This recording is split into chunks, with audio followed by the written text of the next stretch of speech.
Forever Song by Julie Kagawa, the third and final book in the Blood of Eden trilogy. I now call it My Life or My Love. That's what it is. So for those of you who don't know what the Blood of Eden trilogy is, Blood of Eden trilogy consists of the Immortal Rules, the Eternity Cure, and the Forever Song, which are all by Julie Kagawa. These are just a wonderful vampire dystopian trilogy. They are so wonderful and I love them so much. I talk about them a lot. The Immortal Rules is about a girl named Alison Simigimoto who lives in a vampire dystopian world. One day she is killed by the mutated vampire called rabbits, and she is given a choice to either die human or turn into a vampire. She turns into a vampire.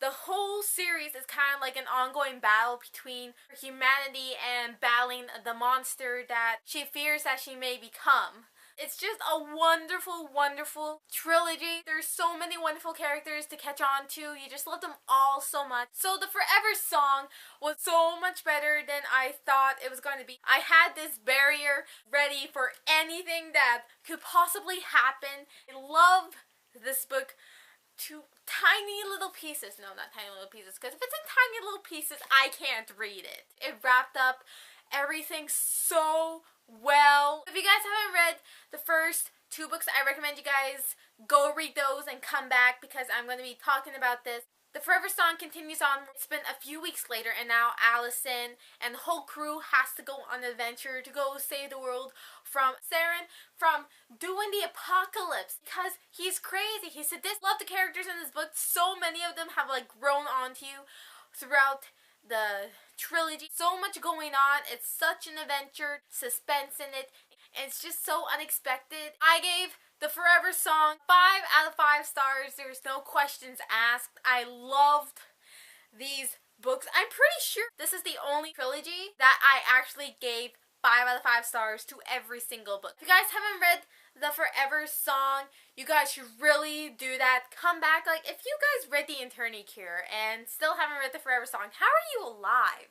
What are you doing if you haven't read it already? I'm going to be discussing it now, so this is going to be all spoilers. From now, I need to talk about feelings. I suggest you guys leave because I'm going to be discussing it. Oh, if you guys have read it, please stick around and we shall discuss it. Feelings, emotions, everything. We're going to share feelings and emotions. Anyways, I'll talk to you guys next time and goodbye. Shall we begin with my biggest fear was Allison and her humanity. She just gave up. At the end of the Eternity Cure, she told herself that she was willing to become this monster because it was going to be easier that way ever since the death of Zeke. That was hard to get into. I was baffled at the Allison that I was reading. No, this can't be her. The Allison that I knew and grown to love within these books are always so afraid to slip into the monster. That was really hard. She thought that the monster was like the barricade that was going to keep her safe. But thankfully, she ricocheted back into the humanity vampire that I love so much. I was worried there for a moment.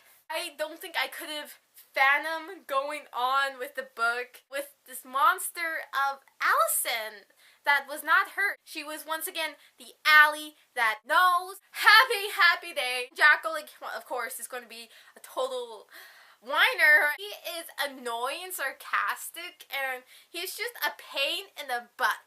And he's such a jerk too. At the same time, he is the one that really sees the picture and knows the outcome or what could happen that no one wants to talk about. So, Jackal, you're a jerk, but you're realistic at the same time. You're actually a great character. I like you.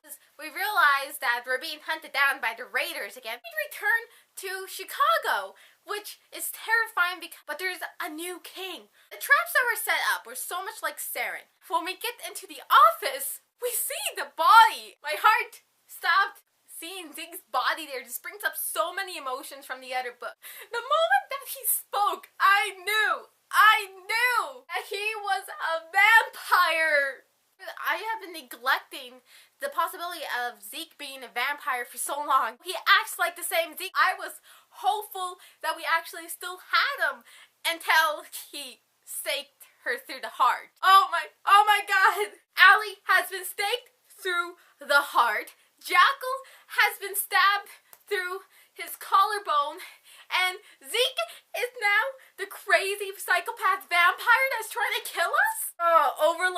I refuse to believe that our Zeke was gone. Allie said she was going to go back to kill Zeke.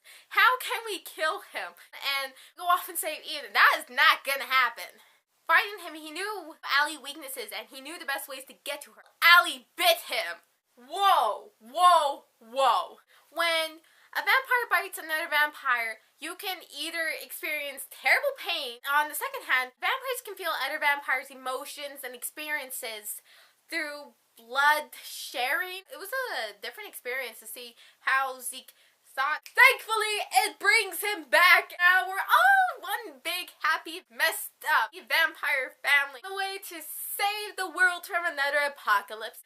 Of course, it is never that easy. Zeke has turned into this type of zombie that believes that he can't feel anything if he wants to keep the monster at bay, which terrifies me. I don't want this. It scares me the most. Slowly, as we're going on with stopping the apocalypse adventure, we get our Zeke back. Bits and pieces are coming back to him. Oh, that was such a wonderful moment when they promised her forever to each other. A great moment. But I was just so happy that we finally got to have our Zeke back. That there's something going on with rabbits.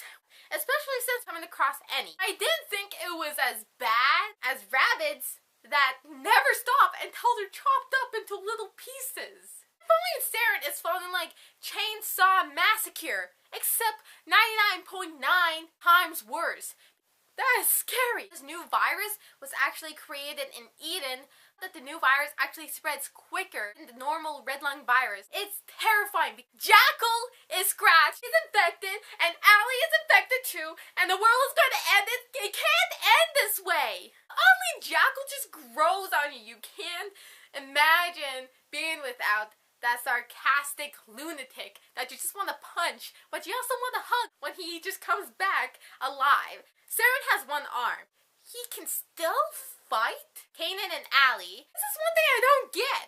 Oh, that fighting scene was so epic. Saren is not yet dead. Why isn't he dead yet? I don't understand. I am just like on edge, wondering what's going to happen. He cut off his head. Yes! The Demon King is finally dead! Until he has to come back again. Jackal said he always comes up on top, but Jackal has nothing on Saren. What does it take to kill him? Saren does die. That moment. Saren, you were a great, wonderful villain. I'm gonna remember that moment forever. You creeped me out. You were the great type of villain, and I applaud you for that. But I'm still grateful for his death. Kanan's realization that he is the cure. The mixture of the vaccine and the mixture of master vampire blood is actually the cure for red lung and requiem. In book 2 and book 3, that the cure has actually been walking around with us the whole time right under our noses. Jackal, what is wrong with you? Get up your game. You've been looking for the cure, and yet you can't find anyone that's standing in front of you skulling? Idiot!